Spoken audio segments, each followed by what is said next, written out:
听到没有？打方向有异响，明明很好解决，但是你去修理厂，你猜他敢收你多少钱？哎，老板，我这个车打方向的时候有响声，你听一下啊。听到没有？我听到了。这个问题你让能修吗？能修啊。怎么修？你这个呀，得先换个方向机，换个下摆臂，你再做个四轮定位。对了，那个减震器也得换，要不然方向失灵就麻烦了。多少钱？我觉得差不多3000块钱呀，绝对能给你修好。3000？对。好，行，谢谢。明明几十块钱就能搞定，居然报价3000，太坑了。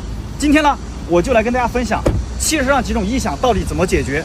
注意看啊，以后你的车遇到这种问题就不会被坑了。第一，冷车启动时吱吱吱吱响，一般是这个皮带老化了，50块钱换一条皮带，问题就能解决。